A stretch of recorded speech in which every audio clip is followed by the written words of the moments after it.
So I'm Yegi Shatini, and I'm the project lead for Overgrown Studios. That was the intro portion of our game, Caesura. We're a third-person action-adventure game, really focused on having a beautiful environment and making our player feel like they're actually performing on a musical instrument through our combat.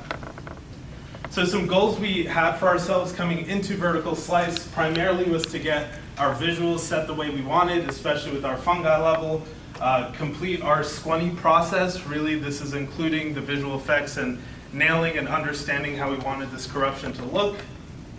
From the programming point of view, we wanted to ensure that we were getting our procedural animation set the way we wanted, make everything look smooth, as well as getting our AI in a way that matches our archetypes. And for production, we want to get our action blocks working, make sure our mechanics work both in combat and in the environment the way we want them to, and then get our fungi level white boxed, as well as getting working audio. So luckily, I'm happy to say we did accomplish all those things and kind of moved forward even more into our process.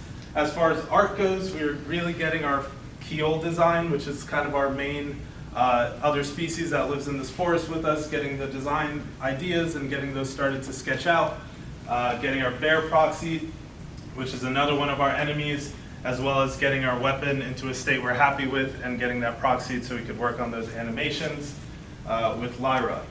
For programming, we wanted to continue iterating on our AI behaviors, so he's done a lot of good work with that, as well as getting metrics to start gathering during playtesting. And then, like you saw in the intro, we got our cave tutorial to an amazing spot, and then playtesting feedback forms and getting all of that prepared for focus groups.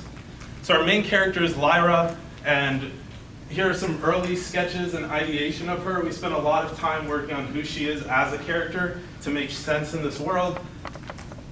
We moved on to some general proxies and understanding her size, her age, her height, and then leading into our current state of Lyra, which we have on the right, and what we have in the engine right now.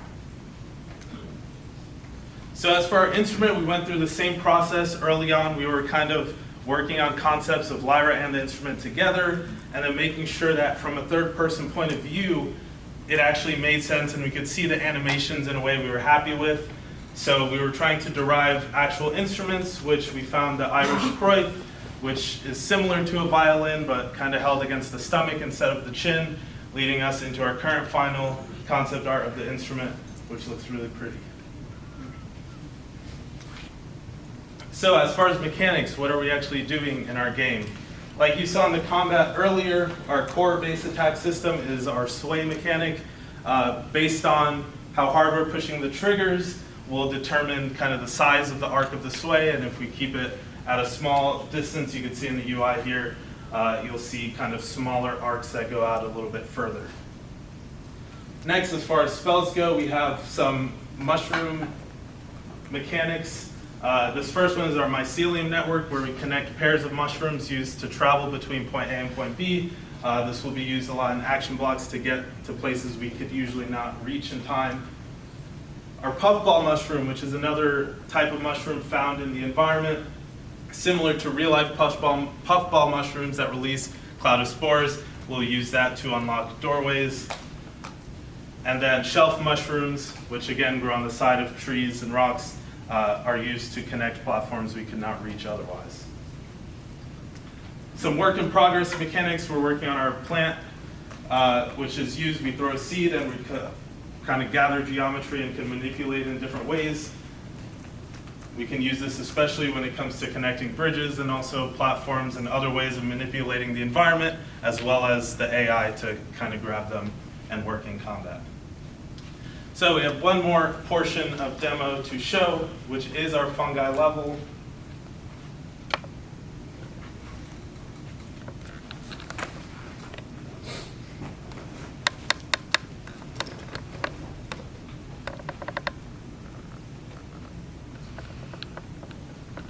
You'll see the starting area from the introductory cinematic. This is what we treated our beautiful corner as. Again, making sure we really understand the assets we have and kind of how to make things look. Let me turn off the light. How we want it to look.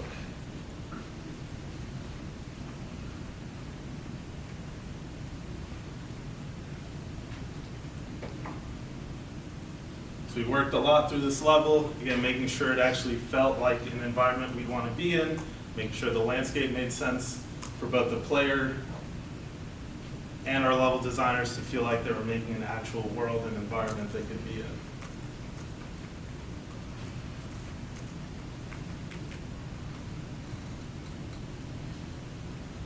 So our goal with this was originally to create a white box, and luckily, we have a lot more of the geometry set, working towards our action blocks, connecting our traveling mushrooms to get us access to a platform we couldn't reach, as well as our puffball mushroom opening our doorway.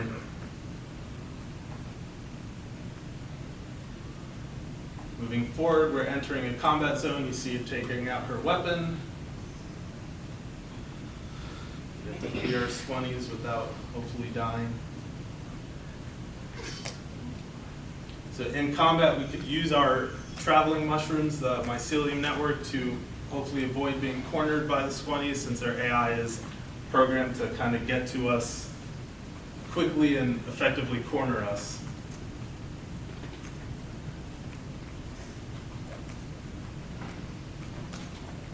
So once they're cleared, continuing forward.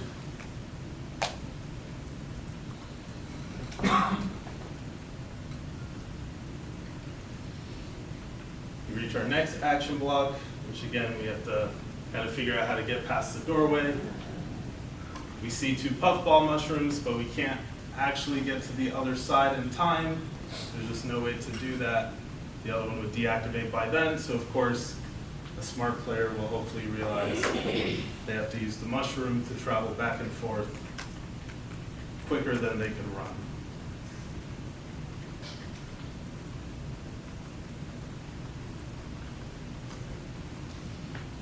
Here we have our first objectives. We wanted to make sure our game is still kind of progressing through this idea of Lyra healing the forest. So we'd have our first of the corrupted mushrooms, or something to heal in the environment that works to effectively unlock the boss encounter. We have our shelf mushroom, which you saw in the mechanics section.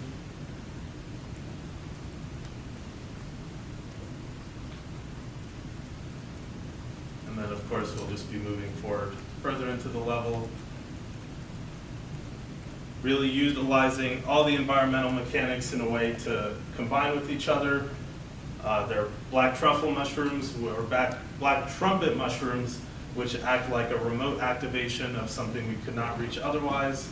There's some shelf mushrooms here that we need to activate remotely.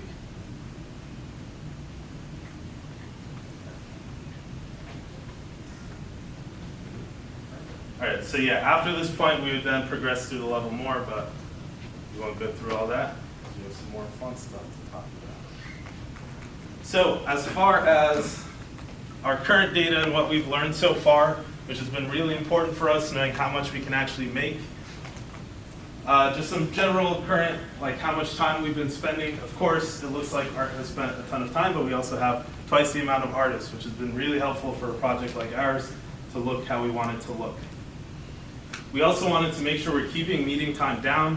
Of course, you see a giant bar here, but the design of our game is really important to execute the way we want it to execute. So really basically having 2 meetings a week for designers to ensure that we could accomplish that, making sure the designs and the enemies and mechanics work how we want them to work.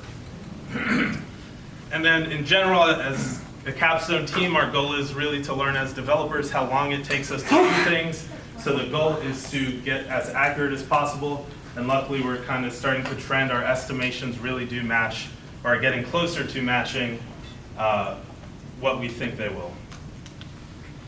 So for characters, we're really lucky, and we have 4 amazing artists that are able to do concept work, and this allows us to kind of keep this cycle going and creating the characters that we need throughout the game.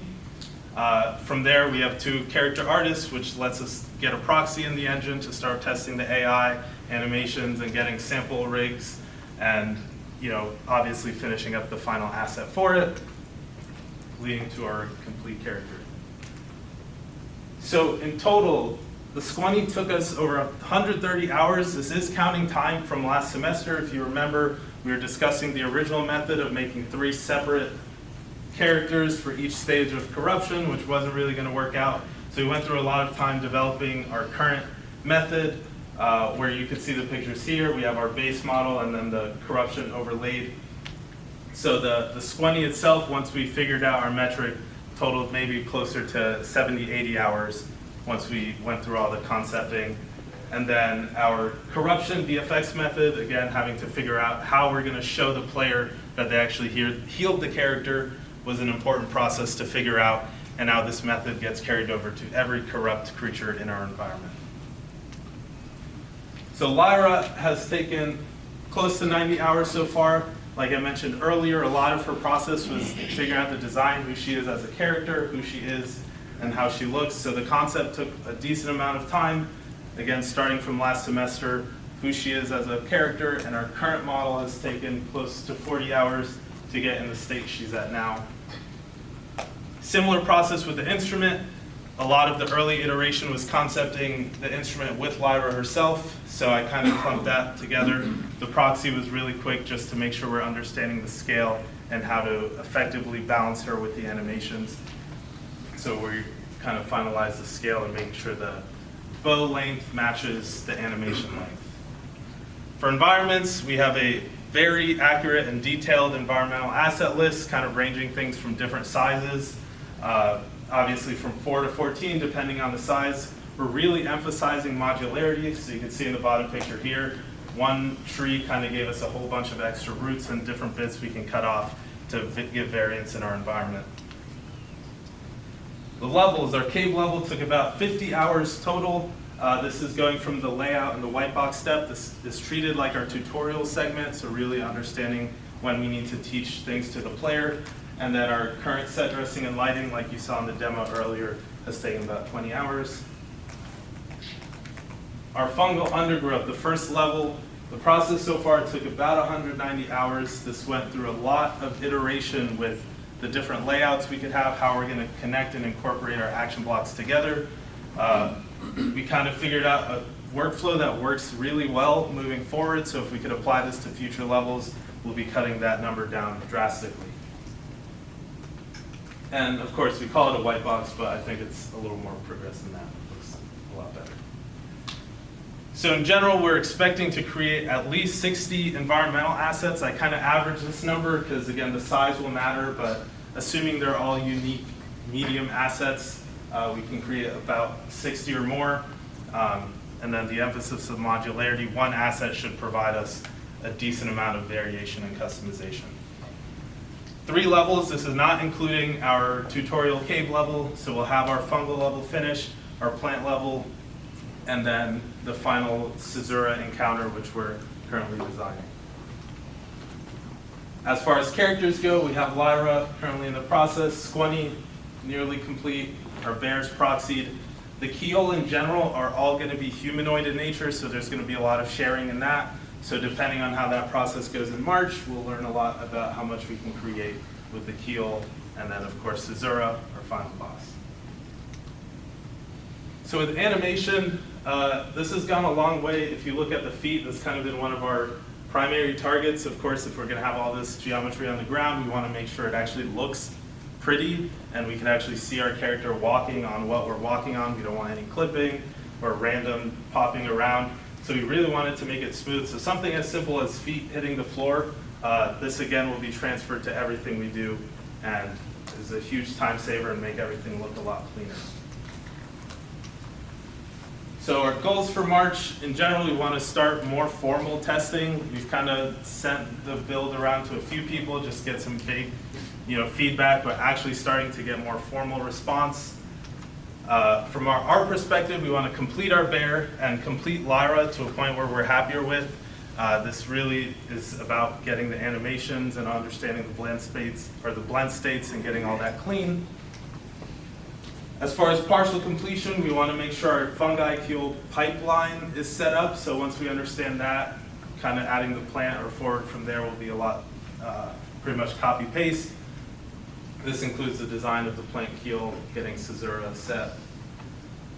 For programming, continue iterating over the AI based on feedback, making sure it actually feels like we want to feel during combat with all these creatures swarming us.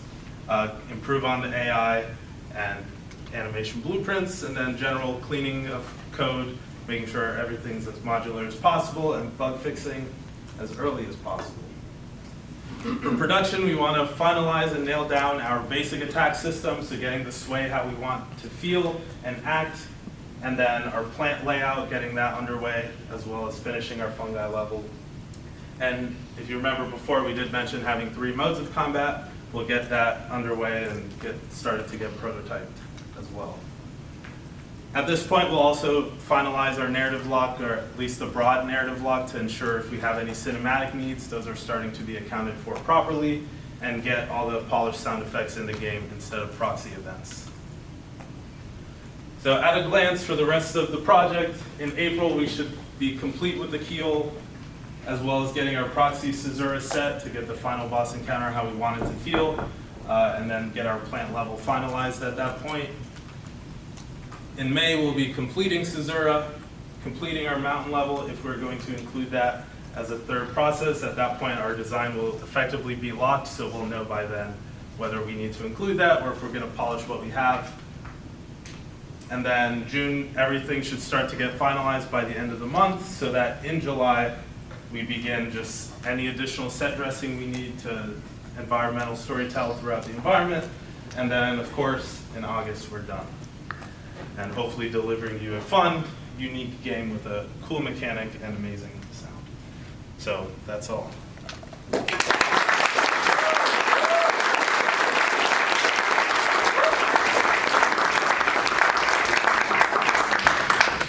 All right, really cool to see the introduction to everything, and I know like before we got started, just sitting here and hearing the music and everything, really enjoyed that. I did like the camera moves that you put throughout the world. But that was really nice. So I did hear audio right off the bat, and I really liked that as well. And I think that was helping with the selling the mood on things. I do also like the overall theme that you presented throughout your entire presentation, and I think you've always been doing pretty good at that. I did like the way that the overall feel of the environments that you ended up showing, how they kind of came off. And the bigger thing is like, you made me interested in your world, so I'm interested in seeing like where this goes and where it's developed, right? So I'm gonna tell you about some things that I was kind of thinking about as I was looking at this, that I was like, maybe this can be improved or whatever, right? So I did hear this music, and then I was, as soon as you kind of went out of that fly-through and then you went into the game, then I'm sitting there going, okay, things should change, and I'm expecting to hear something from the character, maybe footsteps, and maybe something that's in the environment. Yeah. But, I mean, in my mind, I had to replay going back to it, and I know you went back into the game a little later, but then you killed the sound. Yeah. I was trying to see if there was much more going on there than just the overall ambience of the music, you know. So I would definitely like to get more of that in there, because I think you've sold this mood, and I just want a little bit more, right? Yeah, there was. I messed up the mixing, so okay. It was inaudible, okay. Unfortunately. The other thing about this fly-through that I noticed right off the bat, you got these bioluminescent kind of mushrooms and things like that, and they've got this emissive on there, and I'm sure Chris will hound you for this, but there's no light around the actual mushrooms, right? So it's like this weird thing where here's a light source, but it's not actually affecting the world at all, right? The other thing that I kind of noticed that I thought was just a little bit odd, the first time I saw the world, I was like, everything kind of feels a little bit flat to me, and as we played it the second time, I did start to notice there was some specular on the rocks and things like that. But right now, it's almost like, I don't know the style that you're trying to go for, but it did feel like we got to get some kind of handle on how much specularity we're going to put on surfaces and things like that, or if you're trying to do some more like painterly kind of style or something like that. So I don't know where that sits exactly right now. When you're doing your lighting like through these areas, there's very, very darks, like it goes to pure blacks, and it's like you've got this outdoor lighting scenario.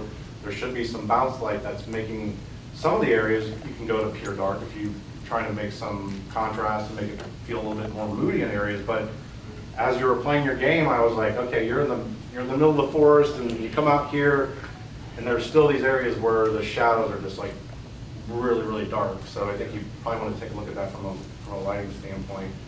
I didn't get the sense of atmosphere in the world, like as far as like environmental fog or anything like that. And if it's in there, then maybe it's just a little bit light, and maybe that can help sell some of the depth, especially when you're looking out in like larger vistas and things like that.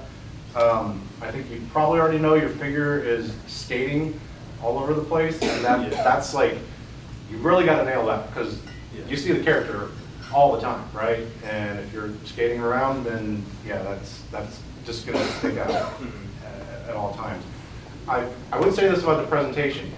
As much as I liked all these different elements, there was these weird, I felt there were like kind of weird transitions going in and out, and maybe things just didn't go the way that you're planning for, but so I'll just say, going from that really cool like video sequence into game, and then you going into your presentation, I was just like, I don't know, like the visuals and everything I'm expecting, something fell a little bit short, right? The other thing as I saw is that you're going between your demos, and then you're kind of having to pull up the Windows view, and we can see your background. I kind of made a comment for the teams before where I think even for these presentations, control your background and have it be themed to your stuff, right?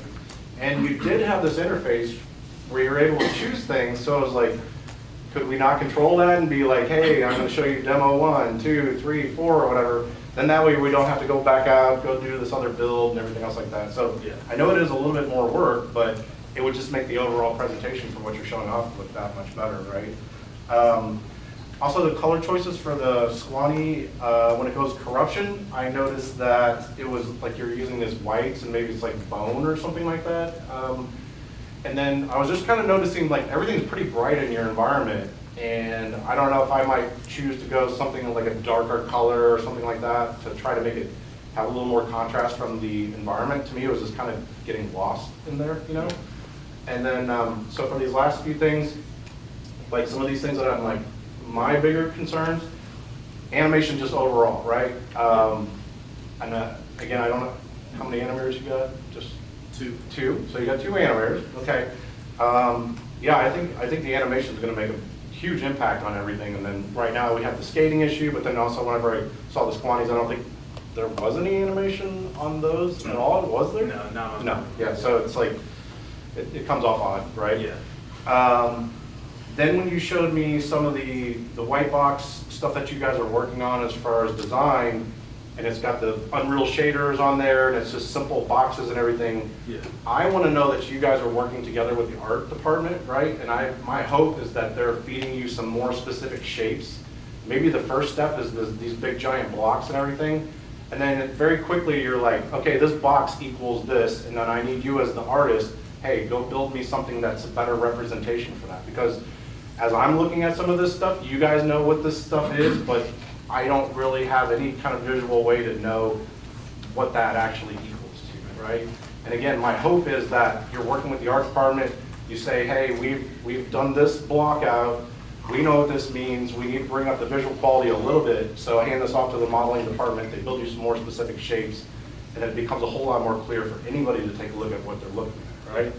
And my last thing is, I think everything looks really, really nice, but I don't have an understanding of exactly what is your art style, right? And if you could point to a very specific game or anything that's like, this is really, really close to what we're going for, can you say what that is? Because I don't know exactly right now. I see a lot of different things that have a little bit of a different feel to it. It feels, like I said, it feels pretty good, but I don't have any way to kind of go and like, hey, this asset over here, or the character is going too far in this direction, you need to pull it back to style, whatever it is, right? Do you have that as an answer? Do you know? We've been using Kenna visually. Okay.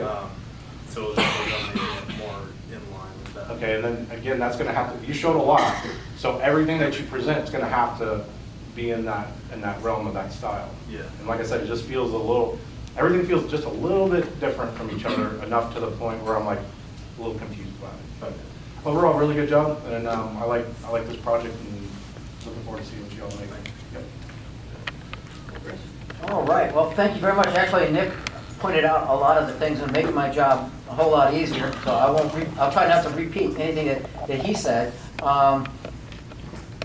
But the one thing I did notice that there was a situation when the character approached a large fungus, and the large fungus got illuminated when the character got close to it. I was wondering, what was the motivation for that? Well, we've been kind of playing around with the lighting, and like we have to revisit that, of course. But there's a light on the character, so it must have been that bouncing off. Gotcha, gotcha. No, I would agree with Nick entirely that it's way too contrasty and way too flatly lit right now. Mhm.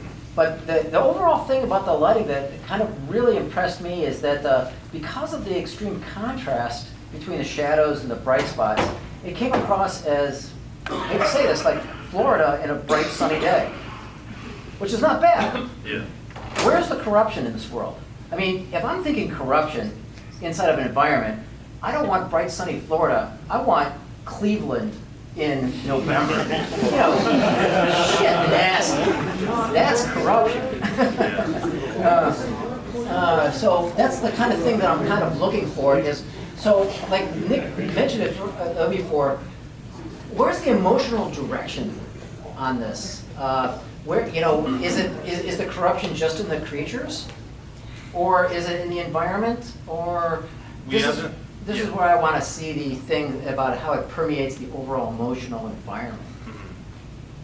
The characters are looking really good. You know, I think it's time definitely well spent. Your main character, she looks really good, and I thought that the whole evolution and the thought process going into the props were really awesome. The visual effects, it's cool seeing that. So, tell me a little bit about your grass rendering. Faith, are you here? I don't know. She's Well, the one that did it, so. Well, that's- very impressive.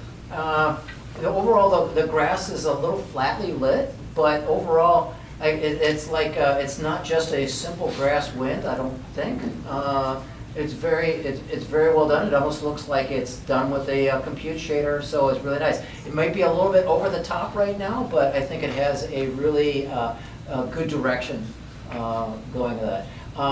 I can see that when she's, I forgot what it's called, but the vibrational V's that she projects out into the world. The arcs. The arcs, yes. Yeah.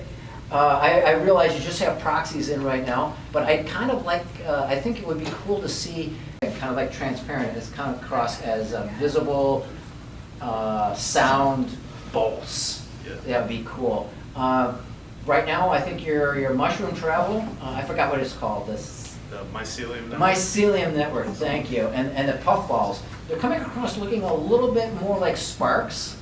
Yeah. And not quite organic yet, so definitely you want to try to come across that as being like more organic. It would be cool if instead of sparks you could get something like vines or like the ground like bubbling, or kind of like if there was like a mole or something burrowing underneath and you see a little mound traveling up where we go up to.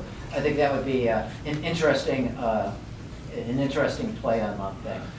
And how far along the process for modeling the mountains are you right now? Not at all. All this was just landscape. So like the environment and the materials itself is just kind of proxied instead of using literal white boxes. Okay, gotcha, yeah. All right, well, that kind of makes sense, because everything is still not looking like rock yet, and everything's very homogeneous. And so definitely I think I would agree with Nick. I'd want to see what your world is going to look like. And I think the mountains really capture the heart and essence of really what you're going to try to go on for.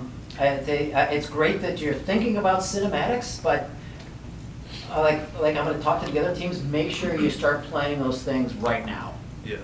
Because if you start going into needing a facial animation, you're into a whole new realm of challenging and difficulties. And so it's best to just start accommodating for those things right now.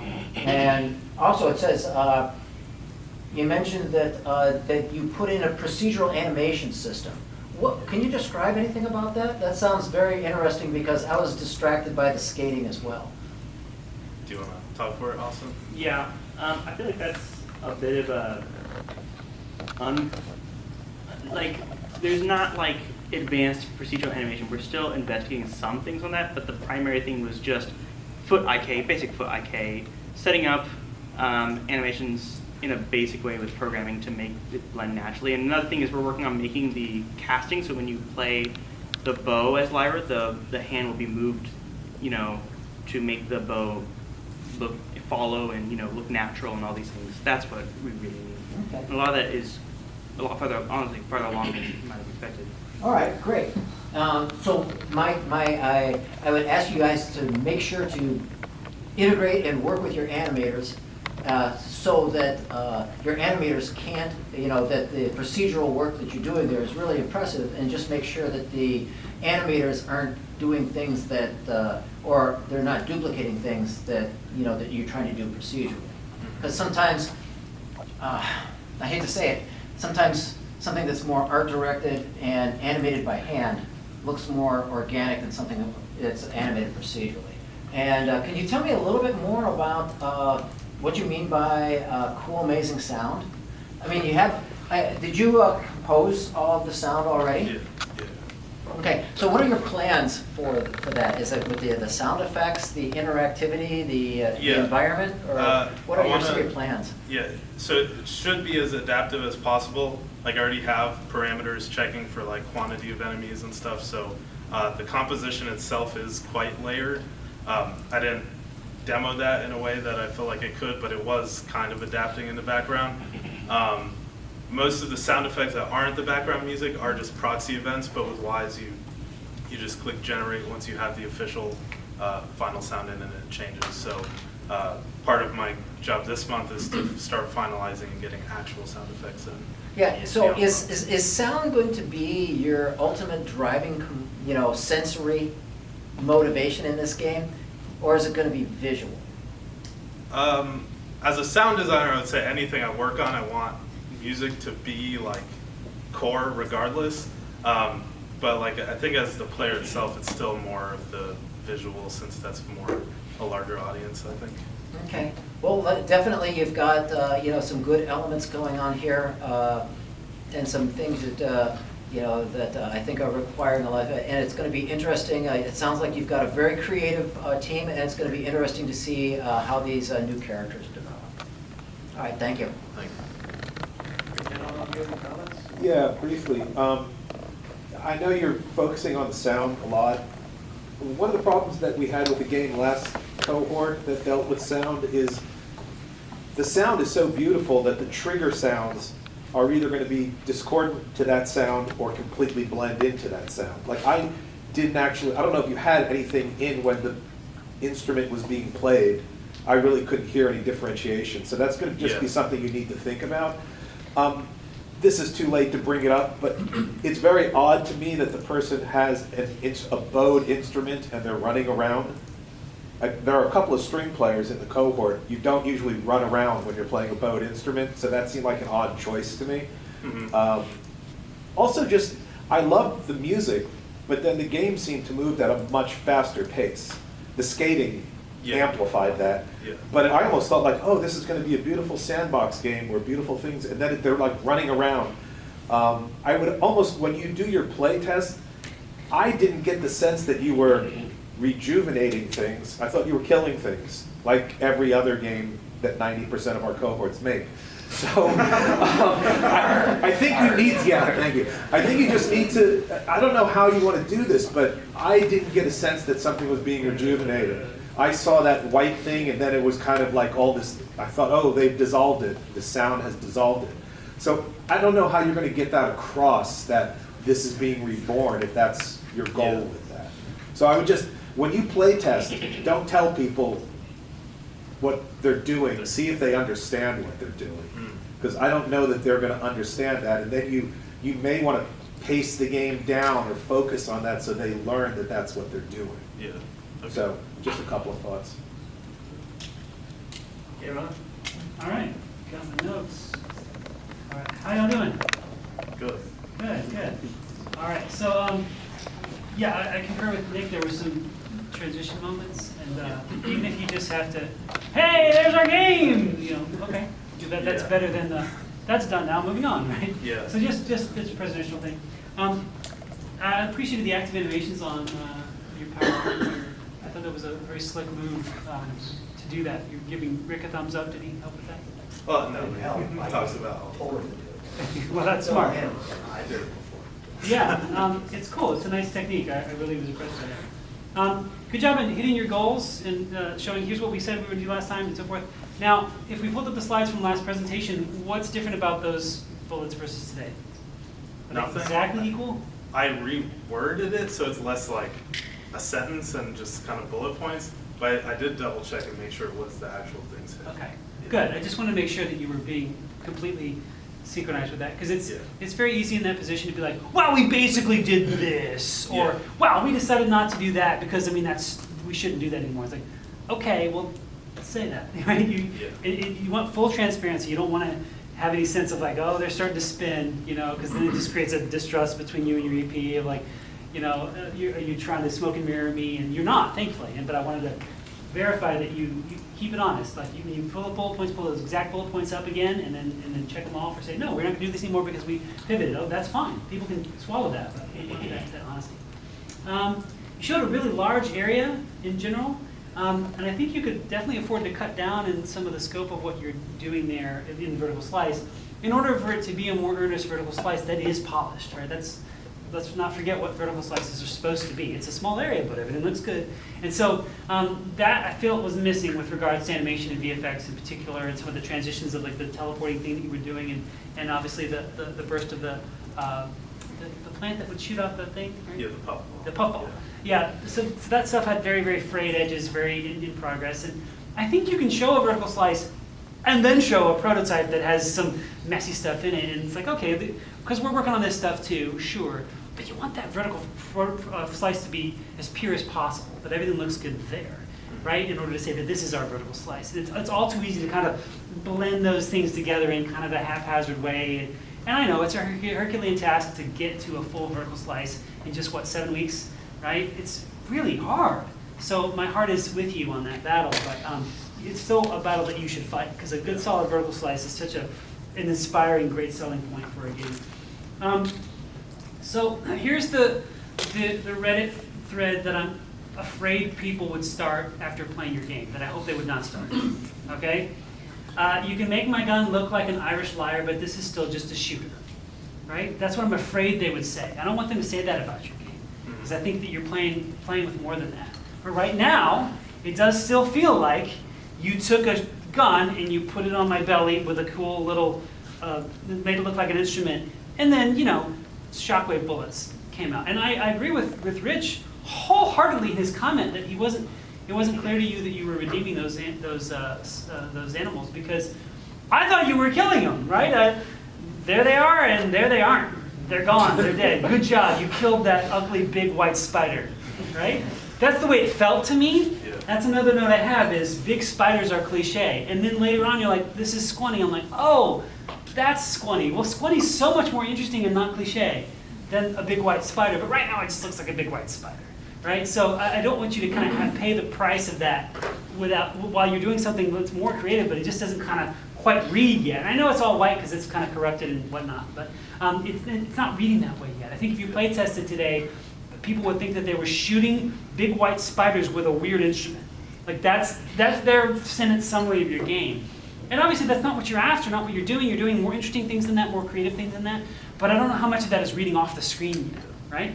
So, and then my last note was you mentioned you're spending twice as much time in design and in design meetings, but I'm not sure what you produced from those meetings. Your plan said that you're designing your basic attacks. You're starting to now design your basic attacks. But we're 7 weeks into this thing, and you're meeting twice a week on design. So what have you been discussing?